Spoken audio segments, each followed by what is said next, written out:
We talk about confidence like it's this magical thing you're either born with or you're not. But what if that's completely wrong? In this explainer, we're going to tear down that idea and show you that confidence isn't a gift, it's a skill. And just like any skill, it's something you can build, practice, and get better at over time. So let's get into it and build a blueprint for real, lasting confidence. This quote from E. E. Cummings just captures it perfectly, doesn't it? True confidence isn't about being the loudest person in the room. It's this quiet, internal belief that opens up the world. It gives you permission to be curious, to explore, and to really, truly live. It's the key that unlocks so much. But yeah, that's the big question, right? It is so easy to look at other people and just assume, oh, they're a natural. And that thought alone can stop us in our tracks, making us feel like we shouldn't even bother trying. But here's the good news, the really good news.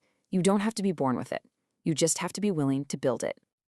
Okay, so if we're gonna start building, we need a solid blueprint. We need to get past this vague idea of just feeling confident and really lock down a clear understanding of what we're actually talking about.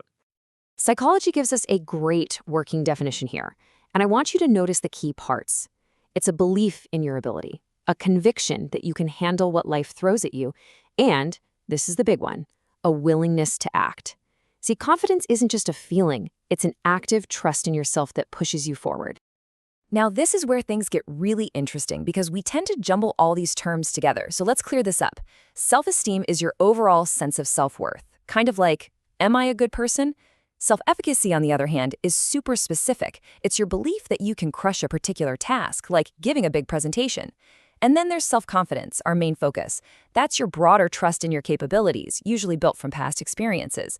Knowing the difference here is huge because it helps you know exactly what you're trying to work on. Like with so many things in life, confidence is all about balance. Think of it like walking a tightrope.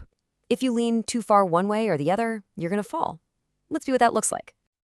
This lays it out perfectly, the two ditches on either side of the road. On one side, you have underconfidence. You're basically paralyzed. You miss out on opportunities, you avoid social situations, you're just stuck. But on the other side, overconfidence can make you reckless. You underestimate challenges, you don't prepare properly, and you can come off as arrogant. The goal is to find that sweet spot right in the middle. And this is absolutely crucial. So many people are afraid of building confidence because they think it'll make them arrogant, but they are actually polar opposites. Real confidence is quiet. It comes from knowing yourself, your strengths, and your weaknesses. Arrogance, that's just a loud mask for insecurity. It's all about feeling superior to other people. All right, so we've got our definitions down and we know the balance we're aiming for. So how do we actually do this? Well, it starts from the inside out. Let's open up the psychological toolkit for mastering your inner game. Think of this as your mental checklist. Every single one of these is a powerful habit. And what's really cool is that none of this depends on anyone else. It's all about the relationship you have with yourself. Things like dropping the comparison game and learning to challenge that negative voice in your head. Those are fundamental first steps.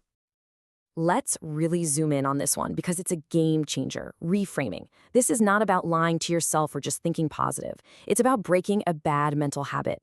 The process is simple. First, you catch that automatic negative thought. Then you challenge it. Ask yourself, is that really true? And finally, you replace it.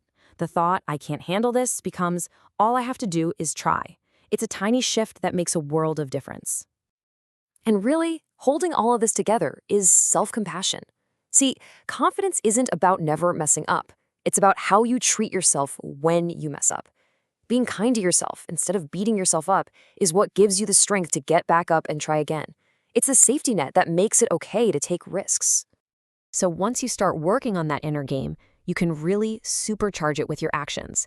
The two feed each other in this amazing, powerful loop. So now, let's talk about building that outer game. Here's the bottom line. Confidence is built on evidence, proof. When you take care of your body through diet and exercise, you're sending your brain a signal that you're worth taking care of. When you do something you're good at, you remind yourself, hey, I'm competent. And every time you face a fear, you prove to yourself that you can handle it. Oh, this is so cool. This isn't just some fake it till you make it advice. There is actual science behind this.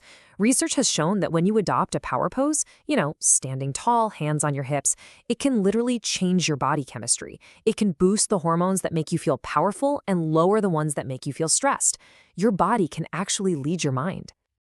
You want to know the best way to build confidence? Achieve something. But the trick is setting yourself up to win. And the SMART framework is just perfect for this. When you make your goals specific, measurable, attainable, relevant, and time-bound, you give yourself a clear roadmap to success. Every small win you wrap up becomes another brick in the foundation of your self-belief. Okay, so we've covered the inner game and the outer game.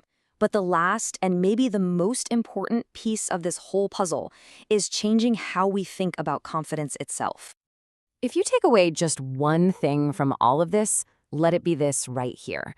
Confidence is not a fixed personality trait. It is a skill. And just like any other skill, learning an instrument, a new language, anything, it's something you can get better at with intentional practice. And that's the key. It's not some finish line you cross where you're suddenly confident for the rest of your life. It's a practice. It's something you do. Some days will be better than others. The goal isn't perfection. The goal is just to keep practicing. And that practice, it starts right now.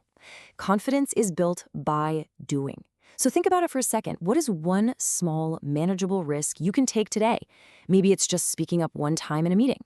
Maybe it's trying a new workout. Whatever it is, that one small act of courage is your very next step.